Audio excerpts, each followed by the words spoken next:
Welcome back to Shadowed Tales. Tonight, we descend further into the auditory abyss of Oakhaven, Washington. A town once defined by the rhythmic thrum of chainsaws and the scent of pine, now suffocating under a different kind of pressure. The silence here isn't empty. It's heavy, filled with a vibration that doesn't just hit your ears. It vibrates in your marrow. In our last chapter, we witnessed the onset of the Flattening, a psychological and neurological invasion that strips the I from the individual, leaving behind a hollowed-out vessel for the choir. We saw the horror through the eyes of the trapped, conscious, screaming, but unable to move a single muscle as their bodies joined the collective. We saw the infected gather at 3:33 a.m., moving with the terrifying grace of a single, multi-bodied organism. And most hauntingly, we heard the voice of Sarah Vance, begging for release from behind her own dead, smiling eyes. Deputy Marcus Vance is no longer the man of law and order he once was. The badge on his chest feels like a lead weight, a reminder of a system that has no protocol for a wife who looks at you with a stranger's soul. His skepticism, his pragmatic reliance on facts and evidence, has been burned away by the sight of Clara drawing those impossible geometric patterns. He is a man adrift, anchored only by a cold, sharp need to understand what has stolen his life. He has found himself in an uneasy alliance with Elias Thorne and Sarah Jenkins. Elias, the audio engineer whose life was already a wreckage of sound and grief, sees the world in frequencies. To him, the air around Oakhaven is no longer transparent. It's thick with the invisible architecture of the Spire's broadcast. Sarah, the 911 dispatcher, remains the group's beating heart, though that heart is now constantly racing. She has heard the town's collapse through her headset, the frantic calls that suddenly go silent, the rhythmic breathing of those who have already flattened. Together, they have begun to notice a change in the choir's behavior. The infected are no longer just standing and smiling. They have become industrious. They are scavengers now, moving through the town with a chilling, synchronized purpose. They strip the copper wiring from abandoned homes. They dismantle the engines of rusted trucks. They gather scrap metal, industrial magnets, and glass. But it's what they're gathering from the woods that truly chills the blood. They are bringing back biological matter, carcasses of deer, livestock, and things that are harder to identify. Elias has been monitoring the signal from the Spire with obsessive intensity. He's realized that the low-frequency hum isn't just a mind control trigger. It's a transmission of data, a blueprint. The frequency contains complex mathematical structures that translate into physical instructions. The Spire isn't just conquering Oakhaven. It's using the town as a workshop. The choir isn't just a collective consciousness. It's a construction crew, and they are building something massive in the dark heart of the forest. Their investigation led them to the old Miller lumber mill, a sprawling complex of rotting wood and rusted machinery 3 miles deep into the pines.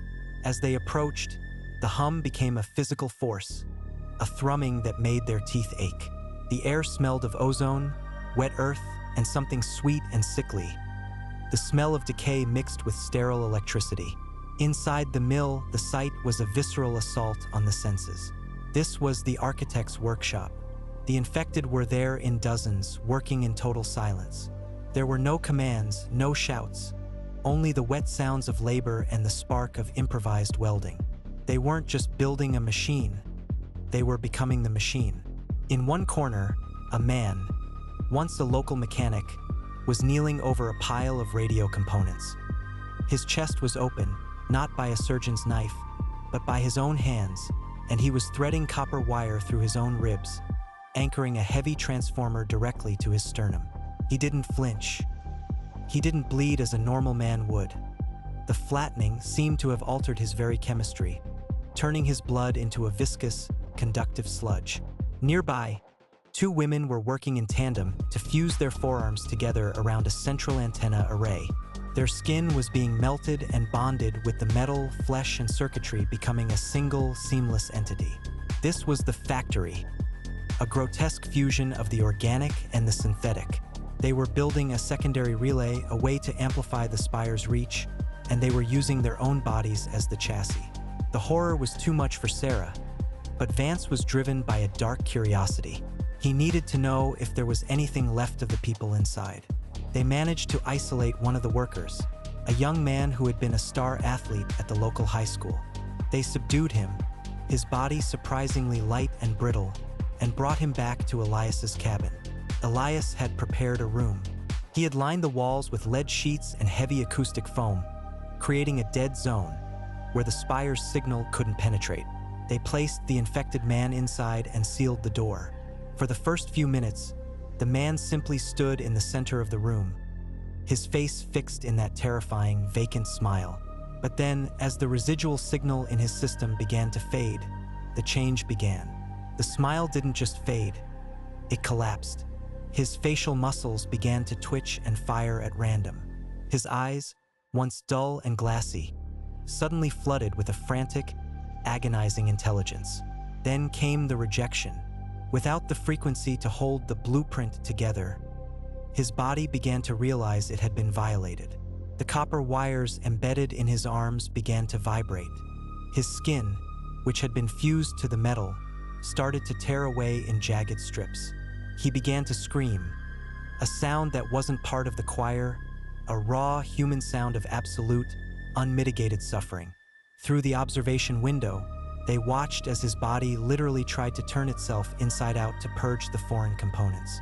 His bones snapped as the internal machinery shifted. The transformer in his chest began to arc, scorching his flesh from the inside. It wasn't a death. It was a physical deconstruction.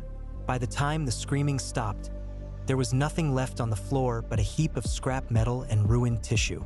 The parasite didn't just inhabit the host. It rewrote them so deeply that without the signal, life was impossible. The realization hit them like a physical blow. There is no saving the infected. There is no curing the flattening. To remove the signal is to destroy the person. And as Elias looked back at his monitors, he saw the frequency shifting again. The blueprint was changing. The architect was moving to the next phase of the plan. The choir is growing louder, and the song they are singing is a dirge for the human race. Whatever they are building in the woods is almost complete, and when it powers on, the flattening won't just be limited to Oakhaven. It will be everywhere. Join us for episode 5, where the trio makes a desperate stand at the edge of the forest. Please like, comment, subscribe, and hit the bell so you don't miss an episode. See you next time on Shadow Tales.